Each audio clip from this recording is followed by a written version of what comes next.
तो हमने ancient history में कवर कर लिया था चोल वंश तक। आज हम इसमें कवर करेंगे miscellaneous type question ancient history के। इसमें 173 क्वेश्चन है। निचले गोदावरी क्षेत्र में अमरावती के महान स्तूप की दीवारों को निम्नलिखित में से किस उद्धृति मूर्तिकला मीन्स रिलीफ स्कल्पचर से सजाया गया था? तो बेस रिलीफ में निम्न उद्धृत से सजाया गया था। निम्न उद्धृत बेस रिलीफ अमरावती कला शैली का विकास आंध्र क्षेत्र में सातवाहनों के संरक्षण में हुआ था। नागार्जुन कोंडा एक अन्य उल्लेखनीय स्थल है जो अपनी बौद्ध वास्तुकला के लिए प्रसिद्ध है। अगला क्वेश्चन है अशोक स्तंभ, अशोक लायन कैपिटल और भारत के राष्ट्रीय प्रतीक पर आधारित दिए गए कथनों के आधार पर सही विकल्प का चयन करें। कथन फर्स्ट है मूल अशोक स्तंभ में एक घंटे के आकार के कमल पर टिके हुए एक वृत्ताकार शीर्ष फलक पर पीठ से चाहे 4 सिंह बैठे हुए हैं। हाँ, तो सही है ये। राष्ट्रीय प्रतीक सारनाथ के अशोक स्तंभ का एक रूपांतरण है जिसमें घंटी के आकार के कमल को हटाया गया है। ये भी सही है, तो दोनों ही सही है। अशोक का सिंह स्तंभ जिसे लगभग 250 ईसा पूर्व में उत्कीर्ण किया गया था भारत के वाराणसी के पास सारनाथ में सम्राट अशोक द्वारा स्थापित स्तंभ का शीर्ष है। अशोक मौर्य साम्राज्य के तीसरे शासक जिन्होंने शासन कब से कब तक किया 268 से 232 ईसा पूर्व ने एक विशाल क्षेत्र पर शासन किया जो वर्तमान अफगानिस्तान से लेकर बांग्लादेश तक फैला हुआ है और उसकी राजधानी पाटलिपुत्र थी। अगला क्वेश्चन है मोढेरा में सूर्य मंदिर निम्नलिखित में से किस शासक द्वारा बनवाया गया था? जो सूर्य मंदिर है वो भीमदेव प्रथम द्वारा बनवाया गया था। ये राजा भीमदेव प्रथम वे एक चालुक्य राजा थे जिन्होंने वर्तमान गुजरात भारत के कुछ हिस्सों पर शासन किया था। मोढेरा का सूर्य मंदिर सौर देवता सूर्य को समर्पित है जो पुष्पावती नदी के तट पर मेहसाणा जिले गुजरात के मोढेरा गांव में स्थित है। अगला क्वेश्चन है कौटिल्य ने राज्य को 7 अंगों से समझने के लिए सप्तांग राज्य की अवधारणा का उल्लेख किया और उनमें से एक दंड है जिसका अर्थ सेना होता है। कौटिल्य जिन्हें चाणक्य के नाम से भी जाना जाता है ने अर्थशास्त्र में राज्य के सप्तांग सिद्धांत को रेखांकित किया जिसमें 7 प्रमुख घटकों की पहचान की गई। स्वामी जिसका मतलब है राजा, आमात्य जिसका मतलब है मंत्री, जनपद जिसका मतलब है क्षेत्र, दुर्ग जिसका मतलब है किला, कोष जिसका मतलब है खजाना, दंड जिसका मतलब है सेना या बल और मित्र जिसका मतलब है सहयोगी। वर्तमान बांग्लादेश में ढाकेश्वरी मंदिर का निर्माण किस राजवंश के शासनकाल में किया गया था? तो सेन राजवंश के शासनकाल में किया गया था। बांग्लादेश का राष्ट्रीय मंदिर ढाकेश्वरी मंदिर है जो राष्ट्रीय राजधानी ढाका में स्थित है। ढाकेश्वरी का अर्थ है ढाका की देवी और इसका निर्माण 12वीं शताब्दी में सेन वंश के राजा बल्लाल सेन द्वारा किया गया था। अगला है नटराज किस हिंदू देवता की नृत्य आकृति का प्रतिनिधित्व करते हैं? शिव। नटराज शिव का एक रूप है जिसमें विसर्जन और विनाश के ब्रह्मांडीय नृत्य तांडव का प्रदर्शन करते हुए अग्नि की ज्वालाओं से घिरे हुए होते हैं। अगला क्वेश्चन है नालंदा विश्वविद्यालय के उत्खनित खंडहरों से संकेत मिलता है कि इसके निर्माण में चमकीले लाल डैश का उपयोग किया गया था। चमकीली ईंटों का उपयोग किया गया था। प्राचीन नालंदा विश्वविद्यालय की स्थापना कुमारगुप्त प्रथम ने की थी। नालंदा विश्वविद्यालय को 1193 ईस्वी में तुर्की के सैन्य जनरल बख्तियार खिलजी ने नष्ट कर दिया। कब? 1193 ईस्वी में। चीनी विद्वान आई किंग और जुआन जोंग ने 7वीं शताब्दी में नालंदा का दौरा किया था। प्राचीन नालंदा 5वीं शताब्दी ईस्वी से 12वीं शताब्दी ईस्वी तक शिक्षा का केंद्र था। वर्तमान राजगीर बिहार में स्थित है। अगला क्वेश्चन है तक्षशिला में चिराटोपे स्तूप का उत्खनन किसके द्वारा करवाया गया था? चिराटोपे स्तूप का उत्खनन जॉन मार्शल के द्वारा करवाया गया था। पाकिस्तान के तक्षशिला में धर्मराज का स्तूप को चिराटोपे के नाम से जाना जाता है। किसको? धर्मराज का स्तूप को ही चिराटोपे के नाम से जाना जाता है जिसका अर्थ है चिराटोपे का अर्थ है क्षतिग्रस्त पहाड़ी। निम्नलिखित में से किस राजवंश की उत्पत्ति चीन की यूची जनजाति से हुई है? कुषाण वंश की उत्पत्ति। वे चीन से बैक्ट्रिया फिर अफगानिस्तान के इलाकों और अंत में प्रथम शताब्दी ईस्वी के आसपास भारत में आए। सुदर्शन झील का विवरण गिरनार के एक शिलालेख में उल्लेखित है जिसकी रचना शासक डैश की उपलब्धियों को दर्ज करने के लिए की गई थी। तो रुद्रदामन प्रथम की उपलब्धियों को दर्ज करने के लिए एक जूनागढ़ अभिलेख इनसे संबंधित है। जूनागढ़ अभिलेख संस्कृत भाषा में लिखा गया है। यह गुजरात के जूनागढ़ के पास गिरनार पहाड़ी के निकट स्थित है। जूनागढ़ चट्टान में अशोक के 14 प्रमुख शिलालेखों में से एक है। रुद्रदामन प्रथम और स्कंदगुप्त के अभिलेख शामिल हैं। अगला है तमिल में सबसे प्राचीन महाकाव्य सिलप्पाधिकारम रत्न जड़ित पायल 5वीं 6वीं शताब्दी ईस्वी में डैश द्वारा लिखा गया था।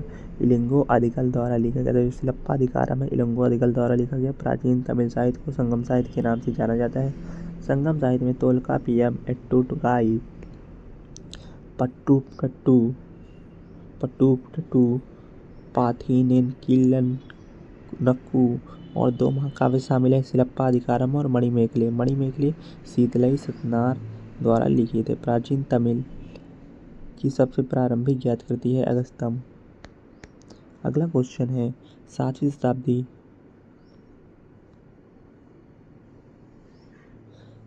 शताब्दी ईस्वी में इस्लाम नामक एक नए धर्म का जन्म डैश में हुआ था। अरब में हुआ था। अरेबिया में इस्लाम का जन्म हुआ। पैगंबर मोहम्मद ने इस्लाम की स्थापना की। उनका जन्म 570 ईस्वी के आसपास मक्का में हुआ था। 622 ईस्वी में उत्पीड़न से बचने के लिए उन्होंने मक्का से मदीना की ओर प्रवास हिजरा पूरा किया। राज राजा और महाराजा की उपाधि वाले गौतमीपुत्र सातकर्णी निम्नलिखित में किस राजवंश से संबंधित है? सातवाहन से। सिमुक द्वारा स्थापित सातवाहन राजवंश में मुख्य रूप से वर्तमान आंध्र प्रदेश, महाराष्ट्र और तेलंगाना के साथ साथ गुजरात, कर्नाटक और मध्य प्रदेश के कुछ हिस्से शामिल थे। वल्लभी जो प्राचीन भारत का एक शहर था, 5वीं से 8वीं शताब्दी तक डैश राजवंश की राजधानी था। मैत्रक राजवंश की राजधानी था। मैत्रक वंश की स्थापना सेनापति भट्टारक ने की थी। गुप्त साम्राज्य के पतन के कारण उत्तर भारत में विभिन्न शासक राजवंशों का उदय हुआ। इनमें सबसे उल्लेखनीय थे थानेश्वर के पुष्यभूति, कन्नौज के 186 है। वल्लभी जो प्राचीन भारत का एक शहर था, 5वीं से 8वीं शताब्दी तक डैश राजवंश की राजधानी था। मैत्रक राजवंश की राजधानी था। मैत्रक वंश की स्थापना सेनापति भट्टारक ने की थी। गुप्त साम्राज्य के पतन के कारण उत्तर भारत में विभिन्न शासक राजवंशों का उदय हुआ। इनमें सबसे उल्लेखनीय थे थानेश्वर के पुष्यभूति, कन्नौज के मौखरी और वल्लभी के मैत्रक। अगला क्वेश्चन है सोने, दीनार और चौथाई दीनार और तांबे एकल मूल्य वर्ग में सिक्के जारी करने वाला वासुदेव प्रथम एक डैश शासक था, कुषाण वंश का शासक था। वासुदेव प्रथम महान कुषाणों में से अंतिम शासक थे। उन्होंने उत्तरी भारत और मध्य एशिया में शासन किया था, जहां उन्होंने बलक बैक्ट्रिया शहर में सिक्के डाले। कुषाण राजवंश की स्थापना कुरुवंश ने की थी। अगला क्वेश्चन है निम्नलिखित में कौन संध्याकर नदी की संस्कृत की एक ऐतिहासिक कविता रामचरित का नायक है? तो रामपाल ऐतिहासिक कविता रामचरित के नायक है। रामपाल भारतीय उपमहाद्वीप के बंगाल क्षेत्र में पाल राजा सूरपाल द्वितीय के उत्तराधिकारी और पाल वंश के 15वें शासक थे। संध्याकर नदी को पाल वंश के शासक मदन पाल ने संरक्षण दिया था। अगला क्वेश्चन है निम्नलिखित में से किस राजवंश की स्थापना विंध्य शक्ति द्वारा की गई थी? तो वाकाटक वंश की उत्पत्ति 3वीं शताब्दी के मध्य में दक्कन में हुई थी और वाकाटक दक्कन में सातवाहनों के सबसे महत्वपूर्ण उत्तराधिकारी थे और उत्तरी भारत में गुप्तों के साथ सह अस्तित्व में थे। अगला क्वेश्चन है पेशावर के पास मर्दन से बरामद तख्त-ए-बही शिलालेख वर्तमान पाकिस्तान के उत्तर पश्चिमी क्षेत्र में निम्नलिखित किस राजवंश के शासन का वर्णन करता है? तो ये पार्थियन राजवंश के शासन का वर्णन करता है। और पार्थियन ने कब से कब तक राज किया? 247 से 224 ईस्वी तक। इसकी स्थापना पार्थिया के अर्चेस प्रथम ने की थी, जब उसने सेल्यूसिड साम्राज्य के खिलाफ विद्रोह किया था। उन्होंने उत्तर पश्चिमी भारत में शकों की जगह ली। 45 ईस्वी के तख्त-ए-बही शिलालेख में गोंडोफर्नेस को पार्थियन शासक के रूप में संदर्भित किया गया। मौर्यों ने पश्चिमी उत्तर प्रदेश में निम्नलिखित में से किस शहर पर शासन किया, जिसमें समय के साथ उत्तर भारत के राजनीतिक केंद्र पाटलिपुत्र को प्रतिस्थापित कर दिया गया? कन्नौज को। मौर्य जो शुरू में गुप्तों की जागीरदार थे और जिन्हें सामंत कहा जाता था, ने 6वीं शताब्दी के मध्य में गुप्त साम्राज्य के पतन के बाद स्वतंत्रता प्राप्त कर ली। 8वीं शताब्दी में भारत में निम्नलिखित में से किस पाल राजा के संरक्षण में विक्रमशिला विश्वविद्यालय की स्थापना की? धर्मपाल। धर्मपाल पाल वंश का दूसरा शासक था, जो गोपाल के बाद लगभग 780 ईस्वी सिंहासन पर बैठा और साम्राज्य का काफी विस्तार किया। उन्होंने कन्नौज के इंद्रयुद्ध को पराजित कर चक्रयुद्ध को अपना नामित शासक बनाया, लेकिन बाद में बिहार के मुंगेर के पास राष्ट्रकूट राजा ध्रुव से हार का सामना करना पड़ा। 3 कवियों पंपा, पोन्ना और रन्ना को कन्नड़ साहित्य के 3 रत्न कहा जाता है। पंपा, जिन्हें आदि पंपा के नाम से जाना जाता है, अपने साहित्यिक कृतियों के लिए प्रसिद्ध है, जिनमें विक्रमार्जुन विजया और आदि पुराण शामिल है। पोन्ना, जिन्हें अक्सर पोन्ना कवीश्वर के नाम से जाना जाता है, राष्ट्रकूट राजा कृष्ण तृतीय के दरबारी कवि थे और उन्हें अपने महाकाव्य शांति पुराण के लिए जाना जाता है। रन्ना पश्चिमी चालुक्य साम्राज्य के दरबारी कवि थे और उनकी सबसे प्रसिद्ध कवि रन्ना गदायुद्ध है। निम्नलिखित में से किस साम्राज्य को आहार या राष्ट्र नामक उपविभागों में विभाजित किया गया था, जिसका अर्थ है जिला? तो सातवाहन को। इनका जो शासन काल थे 60 ईसा पूर्व से 225 ईसा पूर्व। राजधानी प्रतिष्ठान, जिसको पैटर्न के नाम से जानते हैं, और अमरावती। संस्थापक इसके सिमुख थे। प्रशासन का निम्नतम स्तर ग्राम था, जो ग्रामिक के अधीन था। अमात्य नामक एक क्या होता था? अधिकारी भी होते थे, संभवतः राजा के मंत्री या सलाहकार होते थे। राजस्व नगद और वस्तु दोनों रूप में एकत्र किया जाता था। इसमें मुख्य रूप से वर्तमान आंध्र प्रदेश, तेलंगाना और महाराष्ट्र शामिल।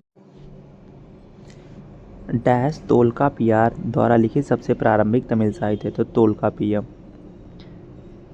तमिल की साहित्यिक परंपरा संगम काल से चली आ रही इस काल की सबसे प्रसिद्ध रचनाओं तोल्कापियम तोल्कापियार द्वारा रचित है। व्याकरण का एक ग्रंथ है। एत्तोगई 8 संकलन है इसमें। पट्टू पट्टू 10 आदर्श है इसमें। पांड्य साम्राज्य का उल्लेख सबसे पहले मेगास्थनीज ने किया था, जिसने क्या कहा था कि उनका साम्राज्य मोतियों के लिए प्रसिद्ध था। उनकी राजधानी पांड्य की राजधानी मदुरै थी।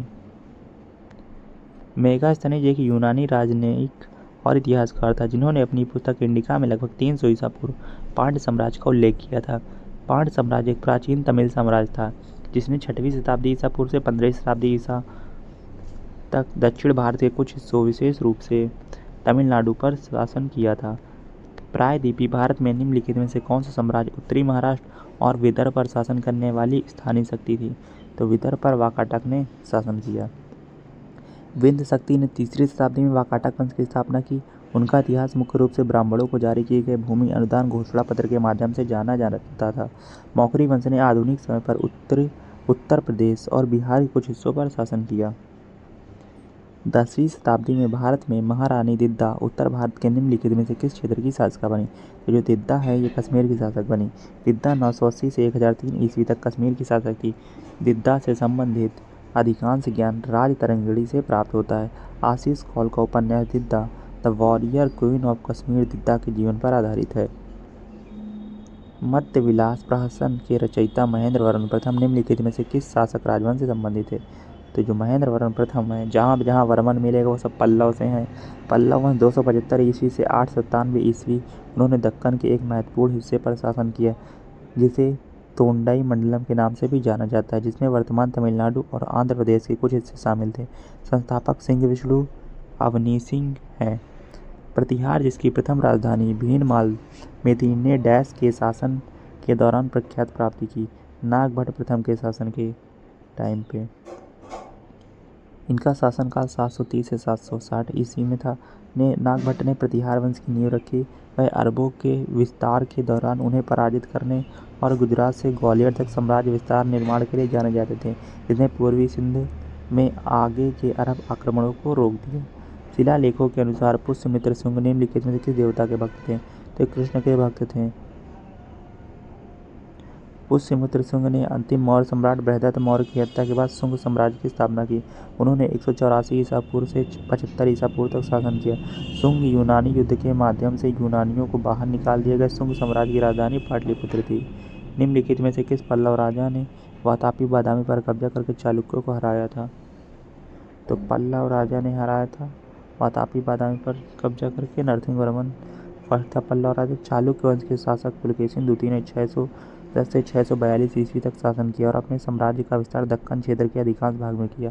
हालांकि 642 से 643 ईस्वी में पल्लव राजा नरसिंहवर्मन प्रथम ने पुलकेशिन द्वितीय को तब हराया जब उनके सेनापति सुरुतोंदर परंजोति ने चालुक्य की राजधानी वातापी पर कब्जा कर लिया था। सिंह विष्णु को पल्लव वंश का संस्थापक माना जाता है, जो एक तमिल राजवंश था जिसने 3री से 9वीं शताब्दी तक दक्षिण भारत के कुछ हिस्सों पर शासन किया था।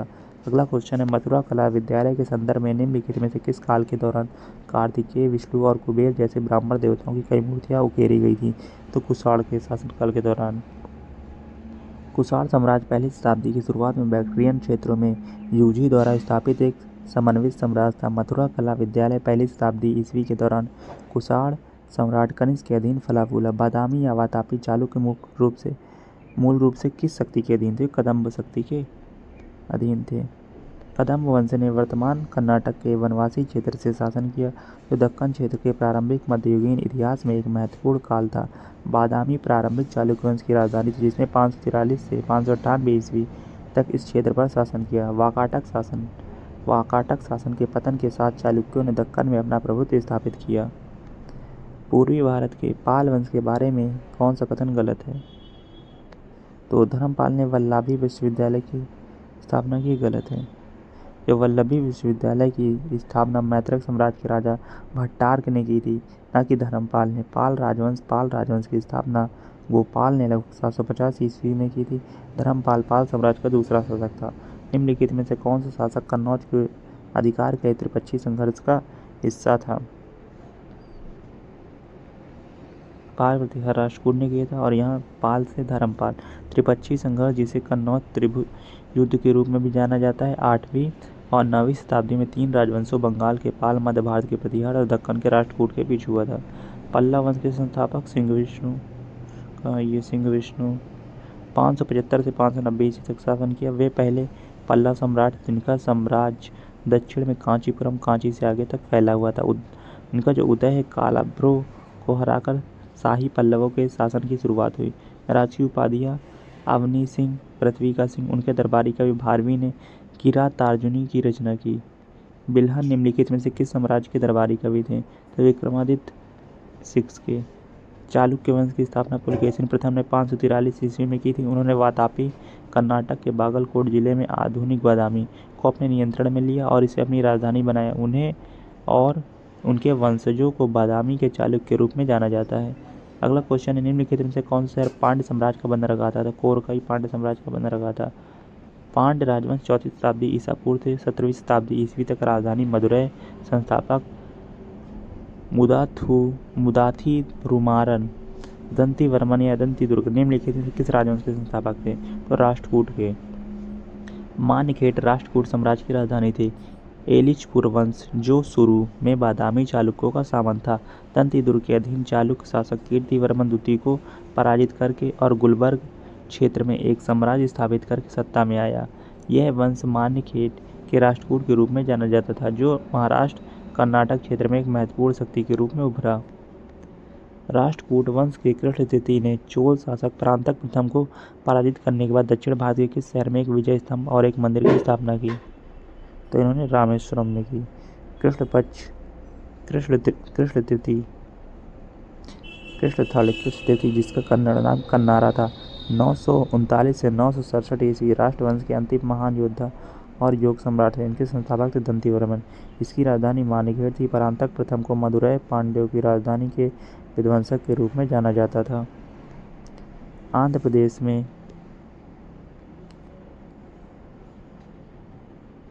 प्रदेश में निम्नलिखित में से किसने महाभारत के कुछ भागों का तेलुगु में अनुवाद किया? तो नन्नय्या ने किया। नन्नय्या को तेलुगु साहित्य का पहला कवि माना जाता है और वे तेलुगु साहित्य में प्रसिद्ध कवियों की त्रिमूर्ति, जिसमें नन्नय्या, टिक्कन्ना और एर्रा प्रागदा शामिल हैं, का हिस्सा। उन्होंने 11वीं शताब्दी के दौरान पूर्वी चालुक्य राजा नरेंद्र के संरक्षण में महाभारत का संस्कृत से तेलुगु में अनुवाद शुरू किया। मान्यखेट या मालखेड़ निम्नलिखित में से किस साम्राज्य की राजधानी थी? तो राष्ट्रकूट की राजधानी थी। दंतिदुर्ग राष्ट्रकूट साम्राज्य के संस्थापक थे, जिन्होंने अपनी राजधानी आधुनिक सोलापुर के पास मान्यखेट या मालखेड़ में तय